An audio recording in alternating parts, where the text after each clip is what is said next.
Startai 5, 4, 3, 2, 1. Startas!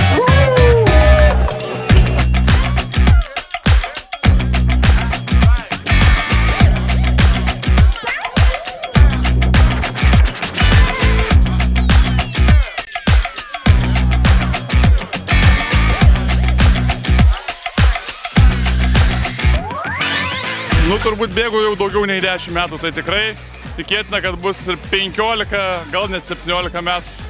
Na, aplinkui visos varžybos galbūt neša tą žinią, būtent kovo 11-osios, tai būdavo Prienuose, irgi tradicinis ten ir vėliavos nešimas labai ilgas, tai visada mane pritraukdavo būti bendruomenėje, būti tarp žmonių, kuriems ši diena yra svarbi, ir Jonavoje matau, kad ši diena tikrai yra ne tik tai apie varžybas, o labiau apie pačią kovo 11-ąją, todėl man tai daug reiškia ir daugiau čia mėgaujuosi tą pačią atmosferą.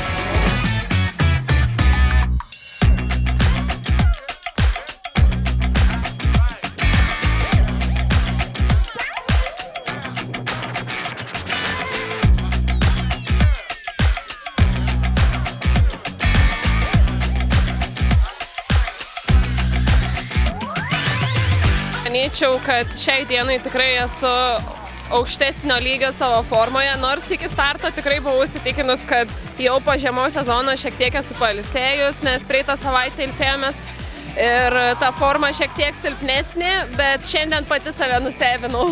Sunku, bet tai atpirko konkurencingumas ir tos varžybos buvo labai įdomios. Šiandien davė mano komandos narys Modestas tempą irgi palaikyti šiokį tokį, bet viduj savijauta kažkodėl buvo sunkesnė.